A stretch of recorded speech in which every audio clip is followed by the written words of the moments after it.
എടേ മൈലേജ് കണ്ടാ മോനെ കിടിലം 12.6. എന്ത് കിണ്ടിയ മൈലേജാണ് 12.6. സ്വിഫ്റ്റിന്റെ വണ്ടി എടുത്തിട്ട് മൈലേജ് ചിന്തിക്കണമെന്ന് പറയുന്നതാണ് എനിക്ക് കളി കയറുന്നത്. എങ്ങനെ സഹിക്കുന്നു ഇവിടുത്തെ ആൾക്കാർ? എനിക്ക് മനസ്സിലാവുന്നില്ല. എങ്ങനെ എങ്ങനെ ഇത്ര പീസ്ഫുൾ എന്നും പറഞ്ഞ് പുഴുങ്ങി വെച്ചിട്ട് കാര്യമൊന്നുമില്ല. 60 രൂപയുടെ പെട്രോൾ 105 രൂപയ്ക്ക് തന്നിട്ട് 105 രൂപയ്ക്കകത്ത് വെള്ളം കലക്കി തന്നിട്ട് എങ്ങനെ സഹിക്കുന്നു? ദൈവമേ, എനിക്ക് പിന്നെയും പെട്രോൾ അടിക്കുക എങ്ങനെയെങ്കിലും ഞാൻ മാനേജ് ചെയ്ത് പൊക്കോളും എന്നും പറഞ്ഞ് സാധാരണ ആൾക്കാർ എങ്ങനെയിട്ട് പെട്രോൾ അടിക്കും? 3000-4000 രൂപയ്ക്ക് പിന്നെ പെട്രോൾ അടിച്ചുകൊണ്ടിരിക്കുക 3-4 ദിവസം കൂടുമ്പോൾ. എനിക്ക് കൊള്ളുന്നുണ്ട് തന്നെ ഞാൻ പറയുന്നത്. ഇത് കിണ്ടിയ പരിപാടിയാണ്. ഇന്തോനേഷ്യയിലൊക്കെ നോക്കണം. അവിടെ പാർലമെന്റിനകത്ത് അവരെന്തൊക്കെ അവരുടെ അലവൻസിന്റെ ഹൗസുകൾ എന്തിനാ ബഡ്ജറ്റ് കൂട്ടിയതിന് അപ്പൊ പ്രൊട്ടസ്റ്റ് നടന്ന് അപ്പൊ ഇത് നടന്ന് അവർ പറഞ്ഞ് നടക്കില്ലെന്ന്.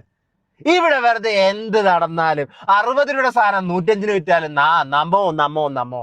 അത് കഴിഞ്ഞിട്ട് വെള്ളം കലക്കിയാലും നമ്മോ. എന്ത് സഹിക്കാൻ പറ്റത്തില്ല എനിക്ക്. ഞാൻ പറയാം, എനിക്ക് ഈ പൊട്ടന്മാർ സ്വന്തമായിട്ട് അവരെന്തുണ്ടാക്കുവാണ്? അവർക്ക് തോന്നിയ രീതി ഉണ്ടാക്കി വെച്ചിട്ട് ഞാൻ സഹിക്കണമെന്ന് പറഞ്ഞാൽ എനിക്ക് ഒരൊന്നുമില്ല. പുല്ല് ഞാൻ പറഞ്ഞ ആരും സഹിക്കണ്ട. അങ്ങനെ നിങ്ങൾ പൈസ കൊടുക്കുന്നില്ല എല്ലാ കാര്യത്തിനും, പിന്നെ നിങ്ങൾ സഹിക്കണം. എങ്ങനെ സഹിക്കണം? കിണ്ടി സഹിക്കണം. പോയി പണി നോക്ക്. വേറെ പണിയില്ല. ഇത്ര പൈസ ടാക്സിനും മറ്റേനും മറിച്ചായിട്ട് ഇപ്പൊ ഒരു GST കുറച്ചിരിക്കുന്നത്. 18% GST ആണ് ഏറ്റവും വലിയ സ്ലാബ്. ഇവരൊന്നും പൈസ കുറയ്ക്കാൻ പോകുന്നില്ല.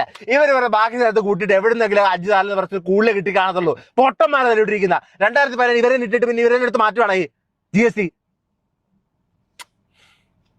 എന്തിന് സഹിക്കുന്നു? എങ്ങനെ സഹിക്കാൻ പറ്റുന്നു? എന്നെ കൊണ്ട് പറ്റുന്നില്ല. അതുകൊണ്ട് തന്നെ പറയുന്നത്. അങ്ങനെ ഉണ്ടാക്കി ഇൻകം ടാക്സ് കൊടുത്തിട്ട് എനിക്ക് ഈ പെട്രോളിൽ 60-70 രൂപക്കുള്ള കൊടുക്കാൻ താല്പര്യമില്ല.